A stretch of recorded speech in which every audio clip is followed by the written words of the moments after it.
Atos dos Apóstolos, capítulo 2, a partir do versículo 38. Quem encontrou, diga amém. Quem não encontrou, fala assim: misericórdia, só um minutinho, pastor.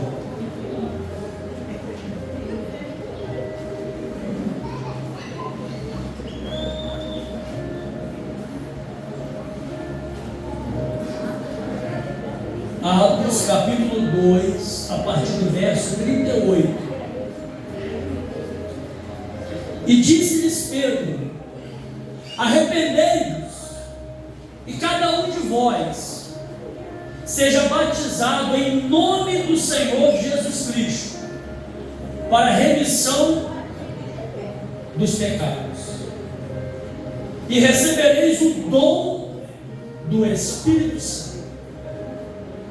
Porque a promessa vos diz respeito a vós, a vossos filhos, e a todos os que estão de longe, a tantos quanto Deus, nosso Senhor, chamar. E com muitas outras palavras, isso testificava e os exortava, dizendo: salvai-vos desta geração perversa. Repita comigo: salvai-vos desta geração perversa. Agora preste atenção. De sorte que foram batizados os que de bom grado receberam a sua palavra. Naquele dia agregaram-se quase 3.000 almas. Amém? Somente até aqui. Tinha acontecido alguma coisa tremenda aqui nesse episódio. Nós estamos há 50 dias após a morte de Jesus. 50 dias após a Páscoa acontece esse episódio. Na Páscoa, há 50 dias atrás, Jesus havia sido crucificado, sepultado. No terceiro dia, ressurreto, levantou do túmulo com o corpo glorificado. 40 dias Jesus andou sobre a terra, testificando acerca da ressurreição e preparando os discípulos para a inauguração da igreja, a maior instituição que a terra já conheceu, é a igreja do Senhor. Você crê nisso? Que a igreja não tem fim. A igreja nunca vai acabar. Ela só vai ser transformada na esposa do Cordeiro, que hoje ela é noiva. Estamos no noivado, amém? Mas após o arrebatamento, nos transformaremos na esposa do Cordeiro, e eternamente vamos viver com Jesus.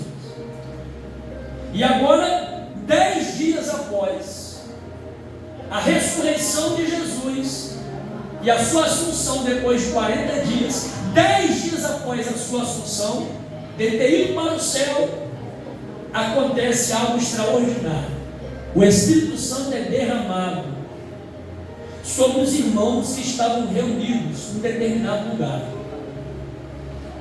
E ali, o texto em Atos diz que foram vistas línguas como de fogo por cima das suas cabeças. E naquela ocasião, Jerusalém estava recebendo a visita de gente de todo lugar do mundo. Então Deus deu, pelo poder do Espírito Santo, condição que as pessoas crentes em Jesus, que estavam ali reunidas, falassem no idioma, no linguajar das pessoas que estavam visitando Jerusalém. Alguns confundem a descida com o Espírito Santo, nessa ocasião, com o batismo de línguas estranhas. Aqui não é isso que acontece.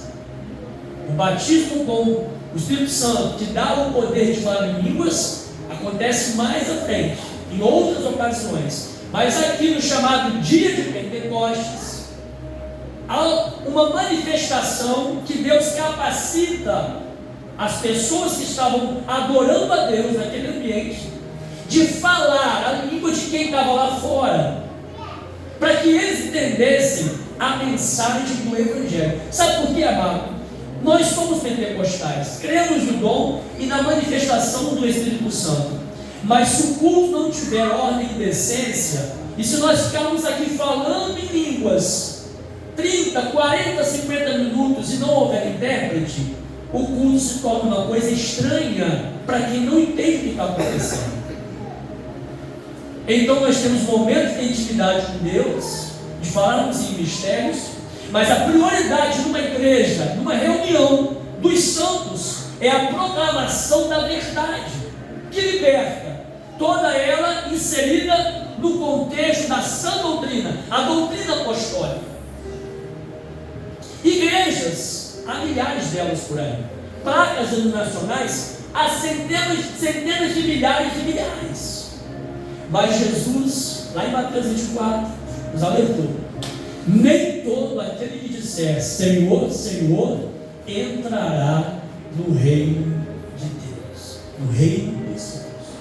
Então não importa uma placa, não importa um título de pastor, de obreiro, não importa a reunião que se dá um nome para ela, o importante é a essência daquela reunião. E essa reunião que acontecia aqui, no dia do Pentecostes, ali em Jerusalém, quando Deus derramou o Espírito Santo sobre toda a igreja, e ela foi inaugurada, foi a inauguração da igreja. Essa aqui não tinha nome denominacional, nem católica, nem batista, nem assembleia, nem metodista, nem Alxamar. A igreja, eclésia, povo separado, escolhido, aquelas pessoas que ali foram cheias do Espírito Santo e até olhadas lá por fora e subentendidas como embriagadas, e não estavam cheias da glória de Deus, tomadas pelo poder de Deus, e foram um canal de Deus para a expansão, para a divulgação do Evangelho. E interessante na narrativa aqui de Atos capítulo 2, quando acontece a primeira conversão de almas em massa, porque aqui são quase 3.000 almas, imagina um culto só, quase 3.000 almas levantando a mão e aceitando Jesus.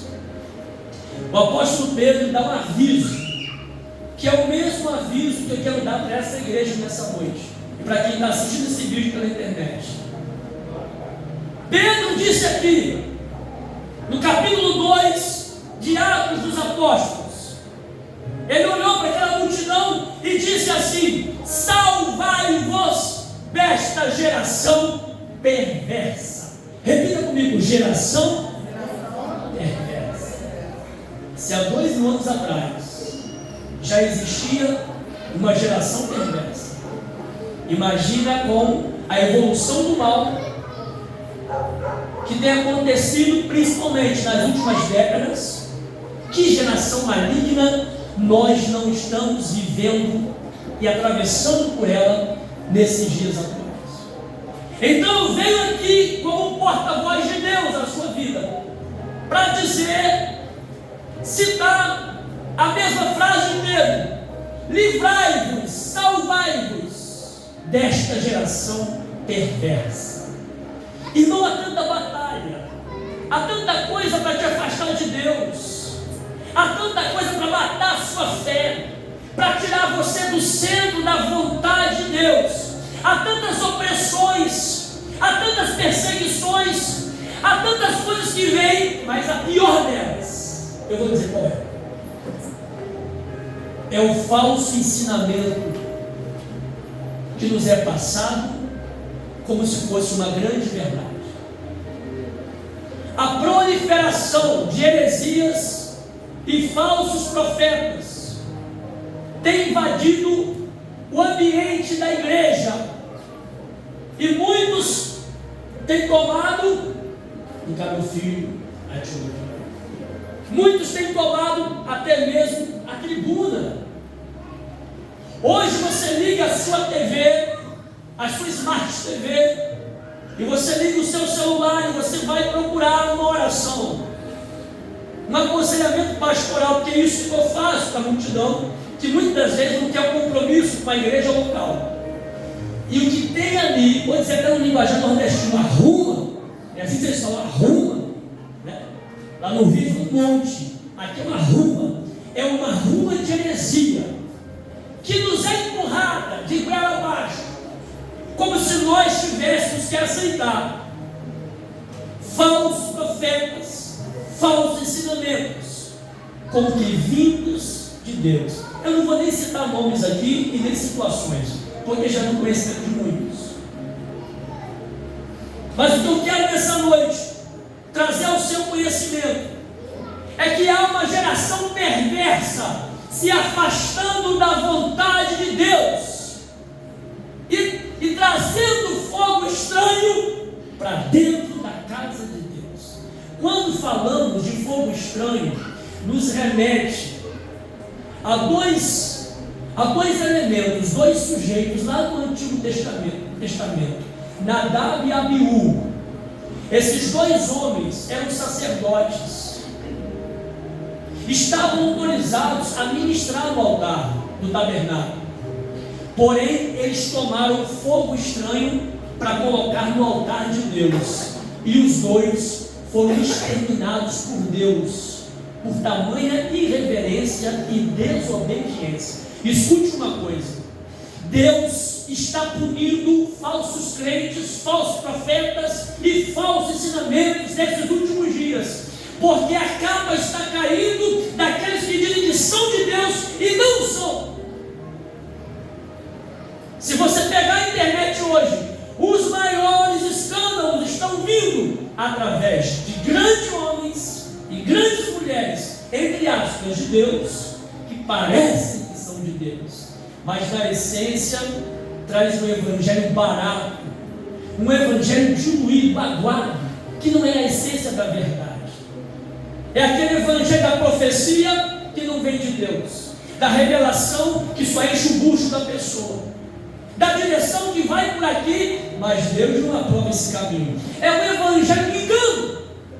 O apóstolo Paulo já havia alertado Timóteo, o jovem pregador, há 2 anos atrás, dizendo: olha, Timóteo, surgirão no meio de vós falsos pastores, falsos obreiros, com comichão nos ouvidos, pessoas que vão ter comichões nos ouvidos, que vão se agradar de ouvir essas coisas, mas é caminho de engano, viu? Eu, quando fui olhar esse texto do capítulo 2 do Atos, o Espírito Santo trouxe no meu coração uma revelação acerca de 3 tipos de conversões. Aqui Pedro disse: arrependei-vos, olha, arrependei-vos, cada um de vós, sejais batizados em nome do Senhor Jesus. Arrependimento, repita comigo: arrependimento. O que nós entendemos por arrependimento? Mudança de vida, mudança de comportamento, amém? Se eu estou indo para lá, eu estou me convertendo, então eu venho para cá. Se eu estava subindo, eu vou me converter, então eu vou descer. Se eu estava descendo, eu me converti, então eu vou subir. É mudança de caminhada. Não existe conversão se não houver arrependimento. E o Espírito Santo, esse final de semana, obrigado, meu Senhor. O Espírito Santo, esse final de semana, quando eu bati o olho nesse texto, que já ouvi centenas de vezes, mas Deus fala de forma diferente quando quer, na hora precisa. O Senhor só quando me ouviu. Existem 3 tipos de conversões, 3 tipos de arrependimentos. O primeiro é o arrependimento motivado pela emoção dos sentimentos. A pessoa vem numa igreja, ela está no culto e ela é tocada pelo ambiente do louvor. Talvez, como disse nossos irmãos visitantes, o carinho de um abraço, uma atenção, isso faz parte, claro.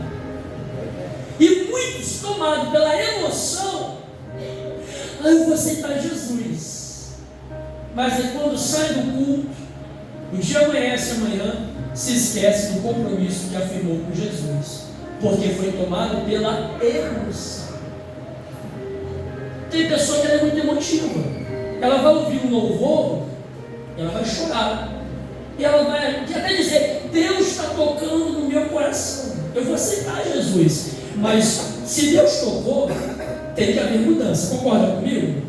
Toda pessoa que foi tocada por Jesus de verdade, ela mudou de vida. Se uma pessoa ouviu um louvor, estava num ambiente de culto, se arrependeu e não deu fruto de arrependimento, é um arrependimento gerado pela emoção do momento. Então tem grupo de pessoas que se arrependem por emoção. Com meia hora, com 2 horas, com menos de 24 horas, ela se esquece do que fez e volta para a mesma vida que tinha antes.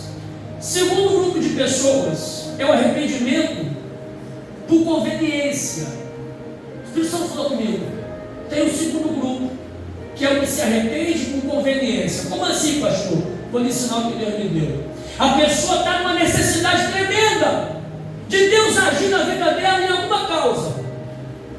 É a doença de alguém, ou é a sua própria doença, é um problema financeiro, é um filho que quer que saia das drogas, é um marido que quer que volte para casa, é uma esposa que se foi, quer que retorne, é uma porta de emprego. Então a pessoa vai para a igreja, na necessidade, está precisando de Deus.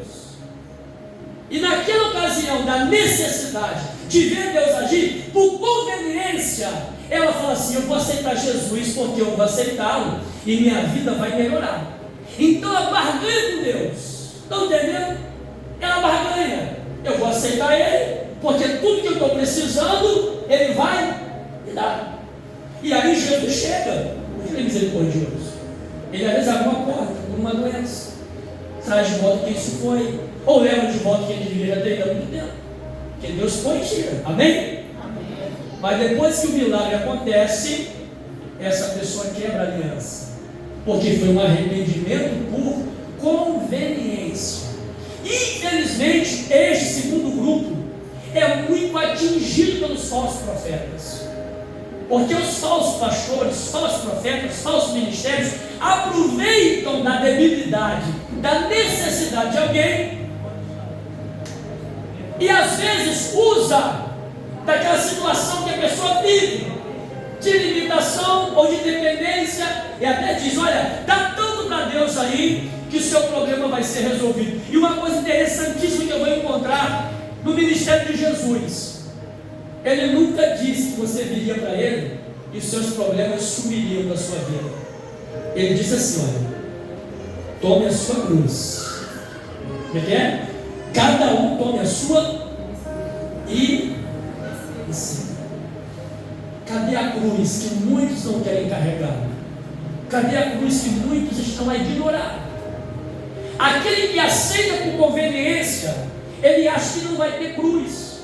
E quando vem a cruz, ele: não, mas não é esse Jesus que eu quero um Jesus que vai me servir e que vai me dar tudo que eu preciso. Eu não fiz um contrato de ter que passar por lutas e dificuldades. E aí, muitos saem da presença de Deus. E alguns desses que saem, que aceitaram por conveniência, escute isso, vão ter motivos até para nunca mais voltar. Porque vão dizer assim: mas aquele profeta, aquele pastor me disse que se eu desse tanto, que se eu fizesse assim, era garantida a minha vitória. Eu não estou vendo mais o agir de Deus. Então muitos voltam à mesma lama do passado, a lama da feitiçaria, a lama das drogas, a lama da prostituição, porque foram convertidos, entre aspas, por conveniência. Quando nós falamos de uma verdadeira conversão, sabe uma delas que existe no Novo Testamento, nos Evangelhos, é a de Zaqueu. Lembra de Zaqueu? Pequenininho, era um homem pequenininho, tão pequenino que para poder ver Jesus pregando, ele subiu numa árvore para poder ver Jesus. Só que o homem nunca vê Jesus primeiro. Quem vê primeiro é Jesus, a necessidade do homem. Se você vem para a igreja achando que Jesus vai ter que ser acionado para poder descobrir o seu problema, sabe de uma coisa: Ele já sabe tudo que você precisa. A única coisa que Ele espera é que a gente derrame a nossa alma no altar e se entregue verdadeiramente para Ele. E Ele não é Deus de barganha. O seu Deus não é Deus de barganha.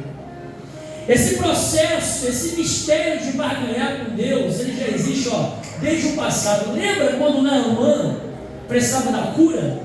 E ele vai até o profeta, ele leva uma porção de presentes para o profeta, e diz: profeta, olha aqui, eu trouxe muito presente, agora peço a seu Deus para me curar, para tirar a minha lepra.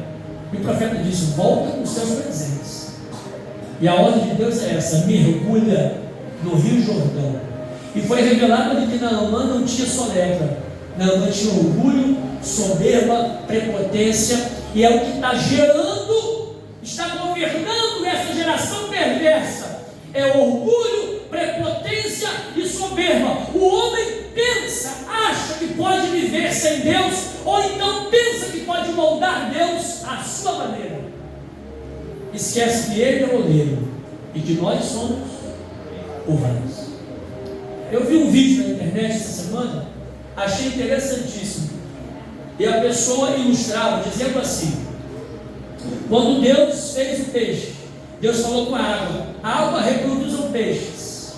Quando Deus fez os vegetais, as árvores, Deus disse à terra: produzam árvores frutíferas, plantas.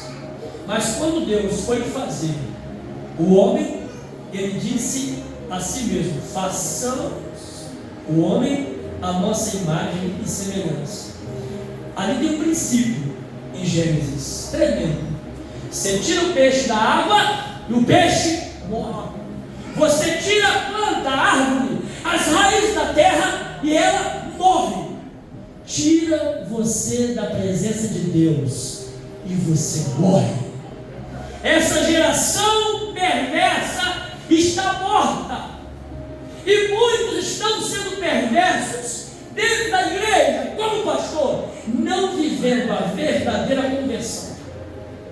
Eu até costumo dizer que tem uma geração aí semelhante a Ananias e Zafira, aquele casalzinho de crente ali da igreja primitiva, que ninguém pediu nada, Pedro não pediu nada, foi ele que chegou. Ananias chegou e disse: ô seu Pedro, tem um terreno aqui para ser vendido, e pede à igreja para entrar em campanha e orar. Se esse terreno for vendido, vamos dar X de oferta, de gratificação à obra do Senhor. A igreja orou, Pedro abençoou, o terreno foi vendido, mas Ananias não cumpriu com a sua palavra. E quando chegou na porta da igreja, o apóstolo Pedro falou assim: por que você está mentindo, Espírito Santo? E ele, tombou morto. Algumas horas depois veio a sua mulher, e da mesma maneira que o marido havia mentido ao Espírito Santo, ela também mentiu e tombou. 2 crentes morrendo na porta da igreja por viver uma falsa religião e uma falsa conversão. Quando vamos estudar o caráter de Ananias e Zafira, vamos ver que é o tipo de crente que está acostumado a barganhar com Deus e que nunca cumpre com a sua palavra. Eu vou dizer a você, sem medo de errar, pior do que aqueles que estão na ignorância, vivendo na ordenança do pecado e na direção desse mundo, são aqueles que estão dentro da igreja, professando uma fé, usando o nome, usando a Bíblia, cantando canções, comungando com a igreja, e quando sai do culto, a conversão não foi genuína e verdadeira. E Deus está passando a revista, viu? O seu exército. Está chegando o dia do acerto de contas. Jesus está voltando. O Senhor vai arrebatar a sua igreja muito em breve. Na narrativa do capítulo 2 aqui de Atos, diz que em cada alma que se convertia havia temor. Sabe o que está faltando na igreja? Temor. O que faz uma igreja ser próspera não é dinheiro, embora o dinheiro faz parte de ajudar na prosperidade. O que faz uma igreja ser boa, perfeita e agradável não é a sua estrutura física, o conforto, os equipamentos, mas andar na verdade e na vontade do Senhor. O que faz uma igreja ser saudável, o que faz um crente ser santo, é ele olhar para o mundo e dizer: nada do que tem aí serve para mim mais. Mas quando você faz vista grossa a pessoas, lugares e comportamentos que o dedinho de Deus fala não, você já começa a sair da sua verdadeira conversão e do seu verdadeiro arrependimento. Eu vou terminar essa mensagem, porque nós temos que encerrar, mas eu vou trazer ainda a sua lembrança aqui um episódio, que está lá no Antigo Testamento, está longe não, é só quase 4.000 anos de história atrás. Deus plantou um jardim no Éden. Se você for ver a narrativa do Gênesis, Deus plantou o jardim do Éden. Deus criou todo mundo, mas o jardim do Éden foi plantado exclusivamente para Adão e Eva. Você já observou isso? É tipo assim, Deus é dono de tudo, mas Ele pegou o melhor lugar do mundo e fez: vou plantar um jardim, e vou dar para o meu filho, e vou dar para a minha filha.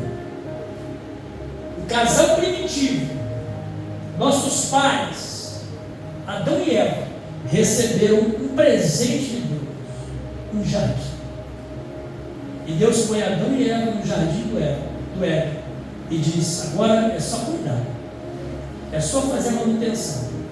Olha, Adão, escute uma coisa: de todas as árvores que estão no Éden, de todas, pode comer à vontade, coma todas as frutas que você puder comer.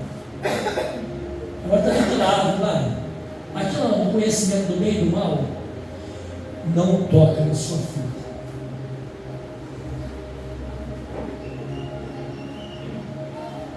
E é exatamente aonde Deus disse não, foi onde exatamente o diabo estava aguardando o homem para tentar. Exatamente aonde Deus está dizendo: você não vai, não entra, não se achega, não se comprometa. É ali que o diabo está te aguardando para enlaçar a tua vida. Escute uma coisa: o Espírito Santo não segura ninguém para não pecar. Sabia disso? Você pode ser a pessoa mais cheia de Deus, Ele não te segura para não pecar. Ele respeita a minha e a sua vontade. Se o Espírito Santo não segura nem a gente, que ainda está numa fase de pecador, uma fase pecadora, imagina Adão e Eva, que eram santíssimos até então. Eram santíssimos, porque não tinham pecado. O Espírito Santo dele: não, vocês são santíssimos. Deus não entrou para evitá-los de terem comunhão com o pecado. Deus deu livre arbítrio. Repita comigo: livre arbítrio. Eva foi tentada e sucumbiu. Adão foi tentado e sucumbiu. Seus filhos foram tentados, sucumbiram. A geração de Noé foi tentada, sucumbiu. Chegamos a essa geração atual e tem sucumbido diante das oferendas de Satanás. Mas eu vou encerrar essa pregação fazendo uma pergunta para essa igreja: qual é a tua conversão? Qual é o teu arrependimento? A quem você tem dado lugar a agir no seu coração, na sua vida? Quem tem governado os seus olhos, seu pensamento, o seu agir? Que caminho o seu coração tem entrado? Como tem sido o seu caminhar na face da terra? Olha, sabia que Deus está procurando os fiéis da terra? Deus está assim, ó, lá de cima, só assim, ó. Porque o escritor sagrado diz: Ele procura os fiéis da terra. O salmista diz: Ele está à procura dos fiéis da terra. Jesus vem e ratifica, dizendo no Novo Testamento: o Pai procura adoradores. Como é que é? Que o adore em espírito e em verdade. Mais do que nunca, é tempo de ser santo. Mais do que nunca, é tempo de abrir mão da nossa vontade para viver a vontade do Pai. Fica de pé em nome de Jesus. Lucas, feche seus olhos, baixe sua cabeça. Tem um momento você com Deus agora.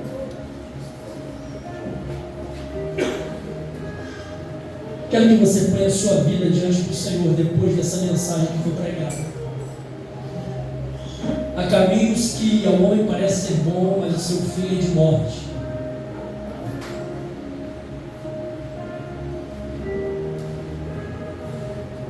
Se nessa noite há coisas, há pessoas, há lugares, há situações que você precisa abandonar, mesmo que vá doer na sua alma, abra mão de qualquer coisa que te peça de ser santo diante do Santo dos Santos. Os sinais estão se cumprindo, toda a terra está vendo as manifestações dos sinais dos últimos tempos. Você precisa entrar em santidade, se assim não está. Eu e você precisamos nos revestirmos da santidade do Espírito Santo, para não sermos confundidos com este mundo. Precisamos buscar o óleo do Espírito Santo na nossa cabeça e vestirmos de vestes brancas, porque Jesus está voltando. Antes desse louvor que vai ser ministrado, eu quero saber, tem alguém aqui nessa noite? Pastor, eu quero fazer nessa noite uma aliança com Jesus. Ou então, pastor, eu quero renovar minha aliança com Jesus. Eu estou distante, quero hoje retornar, para ter o início de uma vida de verdade, em compromisso com Ele. Eu quero fazer esse convite a você nessa noite. Tem alguém nessa noite aqui